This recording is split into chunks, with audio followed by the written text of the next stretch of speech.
if you practice meditation and you believe you're doing something when you practice meditation, then you're not meditating. Because meditation is stillness.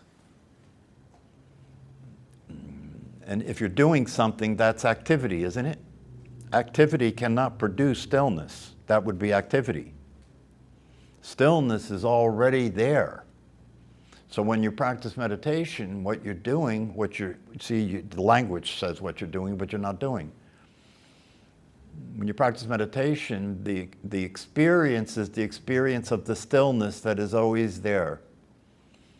The stillness that never changes, never gets old. The stillness that is always still, always at peace. Never moves. It's never dissatisfied because it doesn't want anything or need anything. How can it be dissatisfied? So it's always satisfied, it's always still, it's always in peace, and it's always fulfilled. It's always happy. Its happiness is the experience of fulfillment. Its happiness is the experience of fulfillment. The fulfillment of better experiences that we call happiness is the experience of being aware of its own existence. That's the fulfillment. To be aware of your own existence, to be aware of the existence that is your true nature, is the fulfillment. That's why that statement, Sat Chit Ananda, existence, consciousness, happiness. I'm happy, why? Because I am the existence that is consciousness. And that means I'm fulfilled. I've realized the possibility of being what I am. Regardless of what thoughts occur in the mind, regardless of what feelings occur in the mind, regardless of the changing body,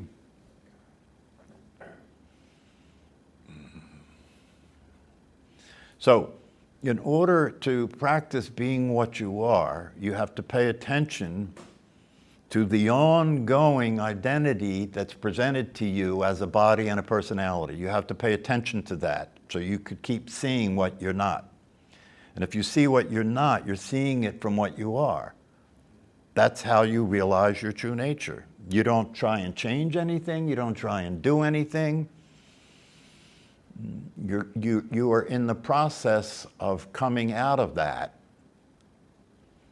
But the process of coming out of that is not a process. The process of coming out of that only happens in the present moment. And when you come out of that, you realize that you didn't come out of anything because you were never, ever any other place than where you already are.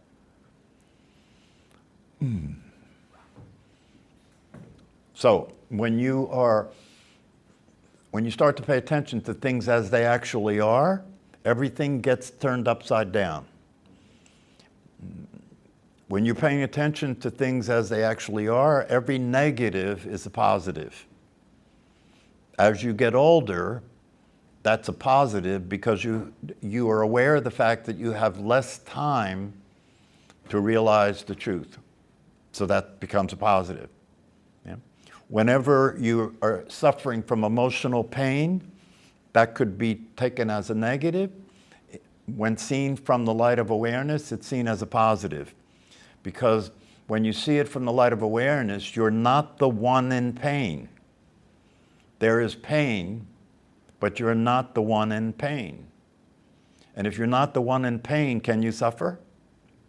No. If the body's in pain, if you go to a hospital and you're in ICU, like one of our students is right now, if you're awake enough, you could be grateful for being sent on an unscheduled retreat. Literally. This is what David Radin was sharing when he was hospitalized. He said, it's an unscheduled retreat. I can lie here and meditate. I can lie here and follow my breath and be aware of myself as the awareness of my body. And in the meantime, everybody around here is taking care of the body, feeding it, taking care of it, diagnosing it, fixing it.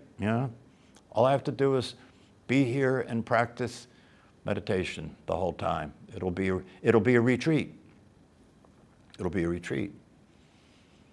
And if I take advantage of the opportunity that this is as a retreat, being away from my ordinary life, having all my needs being taken care of by professional people, I'm free to simply be. I'm free to simply be here. I don't have anything that I'm responsible for. I'm not even responsible for being here. So it gets real simple. You can just lie here. See, that's the thing. This is coming. This is coming, especially for those of us, most of us in this class are older, right? So this is coming. You're going to do this. You're going to go through this experience of losing the body. It's coming. And on the way to losing the body, you're going to experience its losing its energy. I don't know about you, but it's clear to me that this body has lost energy. It can't do what it used to do. Okay? It's lost energy. And because it's lost energy, the muscles fatigue sooner, which means the muscles ache when they fatigue sooner. Right? The memory is going, right? Memory is going. So you have to slow down, don't you? You have to slow down so you can pay more attention to what's going on. Otherwise, you'll forget what's going on and you'll make mistakes and then you'll lose your keys and then, you know all that. But it can really make a difference if you practice meditation all the time, because when you're practicing meditation all the time, you're paying attention to the mental activity, you're paying attention to the emotions, you're paying attention to what's happening, and therefore it becomes less probable that you'll forget things, because you're paying more attention. Right? The less attention you pay, the more likely it is you're going to forget things. So practice paying attention all the time. And if you're going to pay attention all the time, what's the best way to pay attention? If you're going to practice paying attention all the time, what's the best way to pay attention? Be awake. Be awake, aware. Yeah, and how do you do that? How do you pay attention to being awake? Accepting things the way they are produces the personality. Don't do anything. You don't have to. Do you understand that? No. Accepting things the way they are produces the personality. Who's accepting things the way they are? And does your awareness need to accept anything? See, this is very important because you have to break out of the language. The language is corrupt. You're not doing it on purpose. You know what I mean? All you're doing is letting the mouth talk the program. You let the mouth talk the program. And when you let the mouth talk the program, it keeps creating the dream, keeps creating the illusion, keeps creating the idea that you're the body and you're the personality. So how do you practice being awake? That's what I'm pointing to, because you can't go anywhere when what you're doing is reproducing an illusion. You can't go anywhere if what you're doing... The nature of everything, right? The nature of everything is that everything comes and goes, doesn't it? Everything comes and goes. The seasons come and go, right? The day and night comes and goes, right? Everything comes and goes, right? But the human being has this faculty of thinking that interrupts this process of things naturally coming and going, right? Thoughts naturally come and go if you leave them alone, right? But if the right thought comes and you don't like that thought, you get involved with it. You start thinking about the thought, and then you start thinking about the thought, and thinking about the thought, and thinking about the thought, and thinking about the thought, and thinking about the thought. That's just going around in circles. So in the natural state, when you're experiencing your true nature, what comes goes. It's a flow. It's the zone. What comes goes. You just let it come and go. You don't stop it. You don't try and change it. You don't resist it. You don't correct it. You don't try and fix it. You don't have to correct it or try and fix it because there's nothing to correct or fix, because who you are is free and satisfied and at peace at all times. So what is there to correct and fix? Yeah. The first thing you have to do in order to correct and fix things is think that you can do anything, first of all. Think that you exist and you can do anything. And then when you think that you exist and you can be the doer, right, then you start getting projects, right? That's why conventional psychotherapy doesn't work. Because the therapist is going to help the you that doesn't exist fix what's wrong with you. You see it? Help the you that doesn't. It'll work as it'll be a good consumer product because you believe you're that you. So you believe that the therapist can help you fix your crazy thinking, right? Or can help you fix your crazy behavior, or can help you fix your addictions, right? But it never really works. It can't really work because the whole thing is a dream. And all you have to do to have it work is wake up and experience things as they are. Then there's nothing to fix. Because if you experience things the way they are, it starts with experiencing what you are. In order to experience things the way they are, you have to start by experiencing what you are. And you are experiencing what you are all the time, and you think it's something else. You're experiencing your true nature all the time, and you think you're something else all the time. It's what Ramesh Balsekar called the divine hypnosis, that you take yourself to be something that you're not. It's the divine hypnosis. It was done. The source did that on purpose so you could experience the situation here with time, space, the body, and you and I are separate from one another so we can interact, right? If you wake up, you'll still continue to do that because you're in this situation. You know, the teachers that were awakened still operated as a separate self. That's important to understand, right?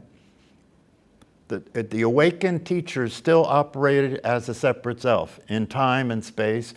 They still related to their body as a form that they're in. They still related to what they were saying as coming from an individual person, didn't they? Mm-hmm.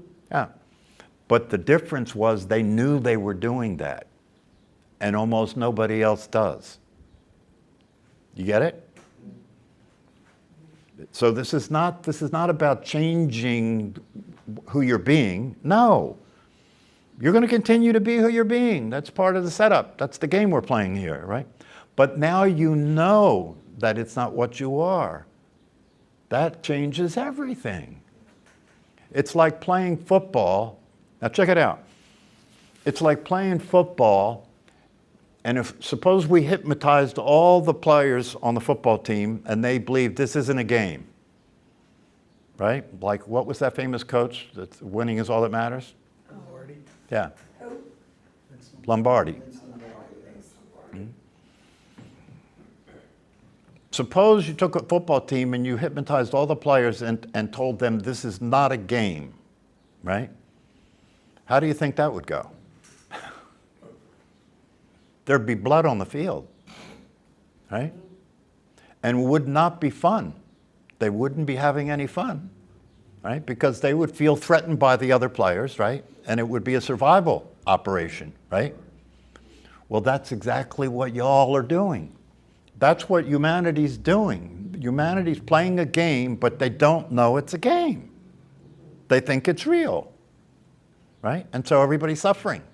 Everybody's suffering from the idea that this is real. There's real consequences here, right? Everybody takes it to be real when it's just a game that we're playing. So that's what happens if you see the truth of yourself and you experience life from that truth, then everything gets lighter, because what used to be serious and used to be a survival operation is now seen as a game. That's what Paul Hederman says. You travel lighter. You travel lighter when you realize this is not serious. This is not heavy. Nothing can happen to you when you're experiencing your true nature. Don't you think that's a good relief? Yeah.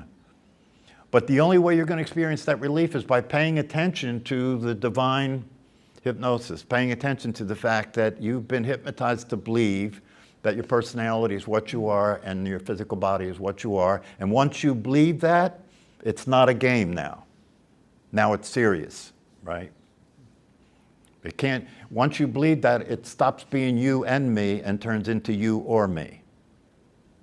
No matter how close you are to another human being, right? As soon as you feel threatened, right? Then you're going to behave towards them in a way where you're protecting yourself, you're going to become aggressive, and you're going to become defensive. And you can't control that because you take yourself to be a separate self, and that's an appropriate way to behave if you're really a separate self, isn't it? Yeah. Yeah. So when you realize you're not a separate self, you have nothing to protect, you have nothing to defend. People can call you any names they want, they can behave as crazy as they want around you, and you can maintain a steady way of being, right? Because you have nothing to protect and nothing to defend. And you can then have compassion for the people that are upset because they believe something that's not true, and that belief is causing them to suffer. And that's why when people wake up, the natural thing to do is to want to assist other people in waking up. Because you realize out of your compassion for them, because you know the them that they think is separate is not separate. And so you become very interested in making a difference with other people and helping them to recognize the freedom that's available at all times. The one thing that we don't teach human beings, or we don't give the human beings the opportunity to recognize, is what they are. Yeah. Yeah. That's crazy. I know it is. That's crazy. And because we don't give them the opportunity to recognize what they are, they take themselves to be something that they're not. And when they take themselves to be something that they're not, you get the world we got right now. If when you're awake, you realize that everybody on this planet is your family. That's not just a concept. That's actually the truth. Everybody on this planet is your brothers and sisters. That's why when you hear the Dalai Lama talk, that's what he says, my brothers and sisters. He means it.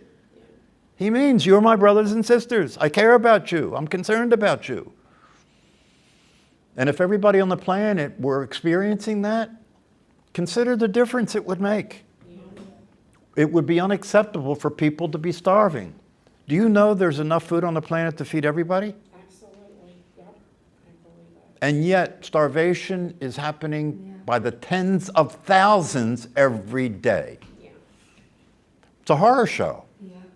It's a horror show. If we were awake, we would get together and learn how to distribute the food so everybody would have food to eat. That's what we would do. Mm-hmm. You know, one of my teachers, Werner Erhard, when he was around doing his thing, he created a thing called the Hunger Project, based on the idea that we have enough food to feed everybody, let's do it, right?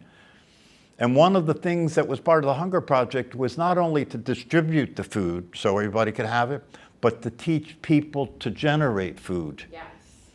to help people learn how to farm, to help people to learn how to get the food so that they're not dependent on other people Yep. for the food. All right.